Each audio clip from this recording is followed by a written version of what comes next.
अलविदा का आगाज़ तारा भला के साथ होता है, जो मुंबई में बतौर वकील अपनी पहली फतह का जश्न मना रही है।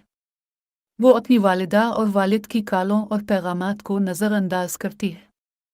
इसके वालिद हरीश भला ये खबर ब्रेक करने के लिए फ़ोन कर रहे थे कि उनकी वालिदा गातरी भला का अचानक दिल का दौरा पड़ने से इंतकाल हो गया है। तारा अपने वालिद के साथ रहने के लिए फौरी तौर पर चंडीगढ़ चली गई। इस जोड़ी ने कभी आंख से नहीं देखा क्योंकि वो बहुत ज़्यादा आज़ाद है और वो बहुत पुरानी है। वो किसी भी किस्म की रसूमात से नफ़रत करती है और उसके बारे में धोखा देती है कि जब आखिरी रसूमात की बात आती है तो इसके वालिद अपने ख़ानदानी दोस्त पीपी आशीष विद्यार्थी के मशवरे पर अंधा कैसे अमल करते हैं। इसका बड़ा भाई किरण पावेल गिलटी अपनी अमरीकी बीवी डेज़ी एली ओराम के साथ अमेरिका से उड़ गया। किरण एक वर्काहुलुक है जिसके कानों की फलियां होती हैं, यहाँ तक कि वो एक पाल बियरर के तौर पर काम करते हैं। एक और भाई उनगिद साहिल मेहता, जो माँ का पसंदीदा है, दुबई से परवाज कर रहा है। वो थोड़ा सा खाने का शौकीन है और उसके वालिद इसे बटर चिकन और लहसुन के नान का ऑर्डर देते हुए सुनते हैं जब वो फ़ोन पर बात कर रहे होते हैं और जुर्म इसे इसकी बजाय खिचड़ी ऑर्डर करने पर मजबूर करता है। इसका एक और भाई है जिसका नाम निकोल अभिषेक खान है, जो हिमालय पर कोपेमाई की छुट्टियों पर है और इसे फिल्म में अपनी वालिदा के इंतकाल के बारे में बहुत देर से मालूम होता है। गैर फ़ाल ख़ानदान 13 रोज़ा सोग की रसूमात के दौरान एक दूसरे से जड़ता है।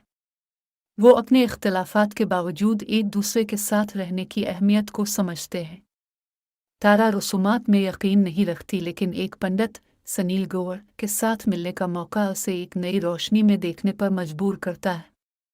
वो बताते हैं कि रसूमात के पीछे एक कहानी होती है और एक तरह से हमें याद दिलाती है कि जब हम रुखसत होते हैं तो हम अपने पीछे कहानियों के सिवा कुछ नहीं छोड़ते। जब वो गातरी की यादें बांटते हैं तो वो अपने वालिद के करीब हो जाती है।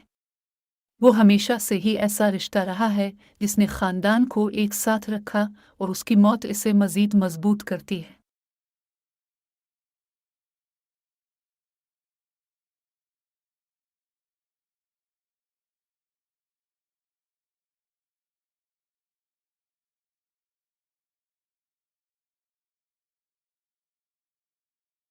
इस फिल्म को ब्लैक कॉमेडी के अनासिर के साथ आंसू बहाने वाले के तौर पर बेहतरीन तौर पर बयान किया जा सकता है।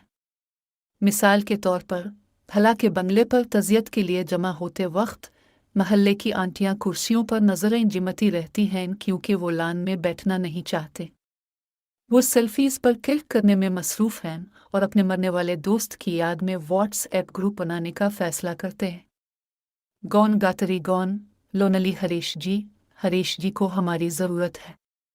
जब हरीश ने जनाजे की रात किरण के जिनसी ताल्लुकात पर एतराज़ किया तो वो जवाब देते हैं कि वो सिर्फ एक बेटे के तौर पर अपना फ़र्ज़ अदा कर रहे हैं क्योंकि इसकी माँ की आखिरी ख्वाहिश दादी बनना थी।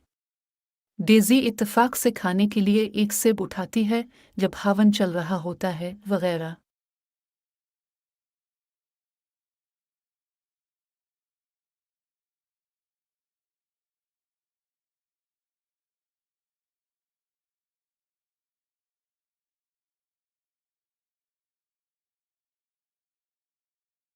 उनके साथ मिलकर वो लम्हात हैं जो आपको अपना रुमाल इस्तेमाल करने पर मजबूर करने के लिए बनाए गए हैं।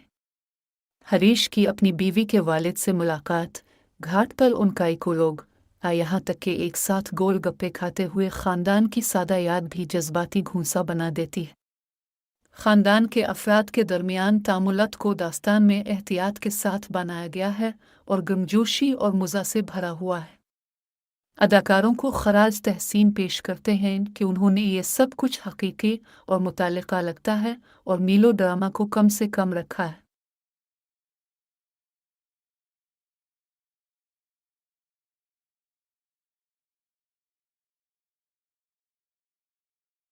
फिल्म में अमिताभ बच्चन और नीना गुप्ता की केमिस्ट्री और दोस्ती को देखते हुए ये एक मुअम्मा है कि इससे पहले किसी ने उनकी जोड़ी बनाने का क्यों नहीं सोचा था। वो एक खुशी से शादीशुदा जोड़े की आवाज़ें देते हैं जिन्होंने कई सालों से एक दूसरे को कबूल किया है, मस्से और सब कुछ। इनके एक साथ सीन फिल्म की बेहतरीन चीज़ है। वो एक साथ एक और फिल्म के मुस्तहक हैं, जहां उनके हिस्से बड़े हैं। नीना गुप्ता बहुत जल्द फिल्म छोड़ रही हैं और हम यकीनी तौर पर उनकी मज़ीद फिल्में देखना पसंद करेंगे।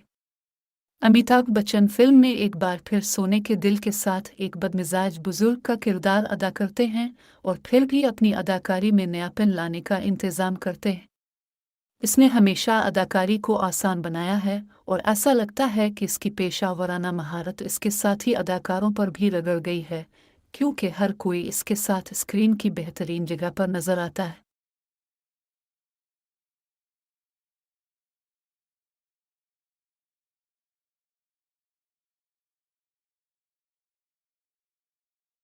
नेशनल क्रश रश्मिका मंदना ने इस फिल्म से बॉलीवुड में कदम रखा है और वो एक बागी बेटी के किरदार में बिल्कुल फुट बैठती है।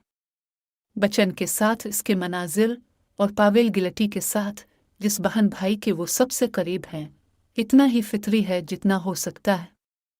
वो इस नॉन ग्लैमरस डेब्यू में भी अपना असर छोड़ने का इंतज़ाम करती है। पावेल गिलटी बड़े बेटे के तौर पर चमकते हैं जो सीखता है कि उसे मज़ीद जिम्मेदारियां उठानी हैं, और सनील ग्रोवर भी अपने मुख्तसर लेकिन अहम किरदार में अपनी शनाख्त बनाता है।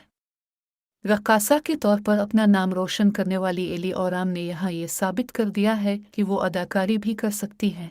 आप मेरा चैनल सब्सक्राइब करें ताकि आने वाली फिल्म की वजाहत कर सकें।